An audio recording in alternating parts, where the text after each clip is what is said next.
Welcome to Sideline Psych. It's your host, Jordan and Riley, where we're going to be bringing you the latest and greatest in sport and performance psychology. Today, we're going to be talking about how to be a more efficient coach. Today, we have Riley, a D3 player at NYU. I want to hear a little bit of your perspective on, what it's like having coaches, what they could do better, and, areas they can improve and areas that they do well in. Yeah, no. So in my time, I've had a lot of coaches. I've had some good ones. I've had some bad ones.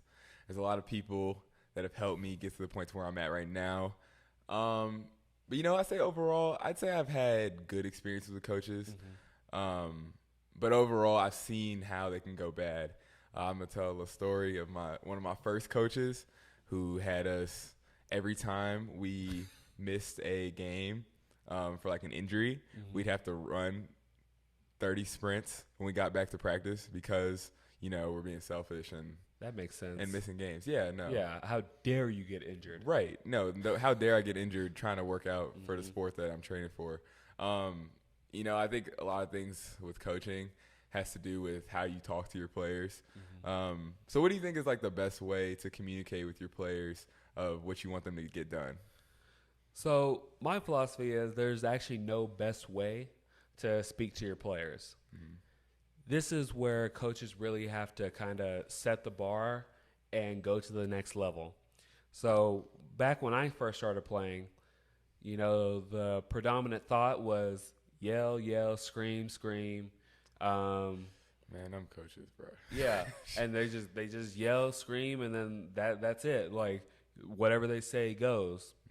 And I'm not here to say that that's actually a wrong way to coach, because some people do respond to that. And it's not me. I do not respond to that. Same.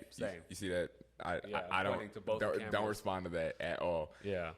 I can't deal with coaches being in my face because, a lot of times, especially for me who's been around basketball a lot, I more need guidance. I don't need motivation. Yeah. I want you to tell me what's good and what's bad and what I'm doing that could help the team and what I'm doing that's hurting the team. I don't really need you to get in my face yelling and things because I'm going to punch you in the face. So we don't need to be doing all that.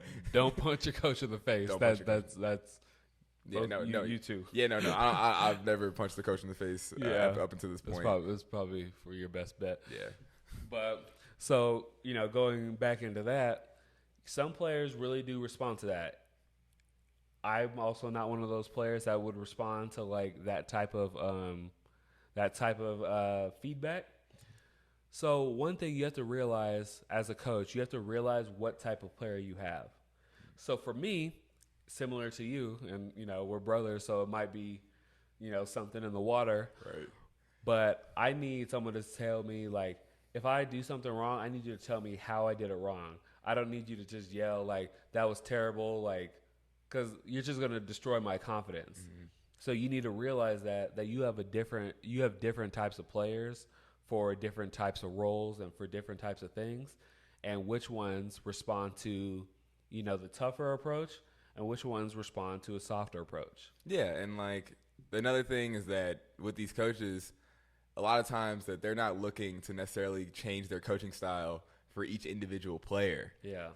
Like I've had guys on my team that really like to get fired up and really get yelled at, and that gets them going. But, it takes a lot of time and effort as a coach to be like, hey, my point guard, he needs to be taken through the steps. He needs to be what's going on through the game. Is this guy going to cut? Does he need to come set a screen? He wants a solution. Yeah. Whereas I got some bigs, like one of my friends, Dom Cristiano. He's doing good right now over at Pace University. Y'all go check him out. And he wants you to get in his face. He wants to get hyped up. And a lot of the guys I know, some of those more athletic guys, they just need some more energy. And when the coach is bringing that energy, that helps them get in the focus, get into their game. But once again, not me, coach. Don't do that with me. So I have a thought process behind this. I want to know if you kind of agree. So the players that, and this is a theory. This isn't based on research. This is what I'm kind of coming up with. But players that do respond to that more in your face style, a lot of times see that in their personal life, and they don't see it as necessarily as bad. We were raised with more of like inquisitive approach, like asking a lot of questions, and that's how we kind of figured things out, and that's how we learn certain things. But other people, they were just saying, hey, do this, figure it out, and go with it.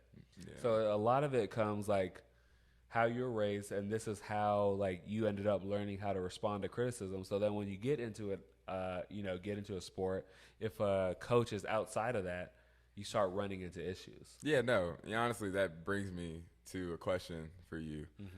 So how do you communicate to your coach how you want to be coached and not coming off as disrespectful and making sure that it's – because, the coach is a person too. Yeah. And he's trying his best. He's trying to make sure that we do our best in our performance and everything. And he wants to get the best out of us. Yeah. And so what would you say is a good way to approach your coach to say, hey, I need more energy from you. I need more this from you.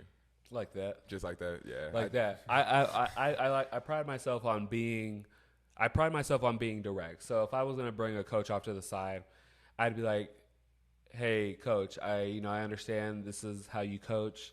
And, it works for some people, but I just want to let you know that it doesn't necessarily work for me all the time. Because there are some times that maybe I do need to be yelled at. And you have to realize that about yourself. You can't just shut down anytime you get like a stimulus that is not in your favor. So I'd be like, there's sometimes like, that's not really the approach that works for me. And this is where you have to be vulnerable. You'd be like, it can, kind of destroy my confidence, and it gets me in my head. And, I know you don't want that. I definitely don't want that.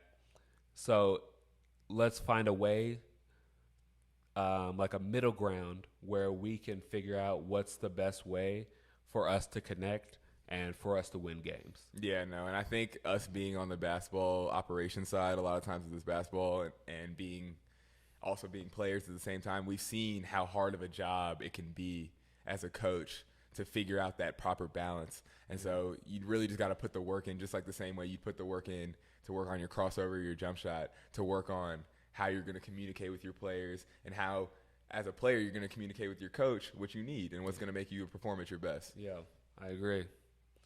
All right. So that was episode 1. We're doing short, run 'em, gun 'em episodes. We're not trying to keep you here all day. And we'll be back next time. We're going to be talking about any topic that y'all want to hear from us. Sideline Psych, baby. The greatest in sports psych.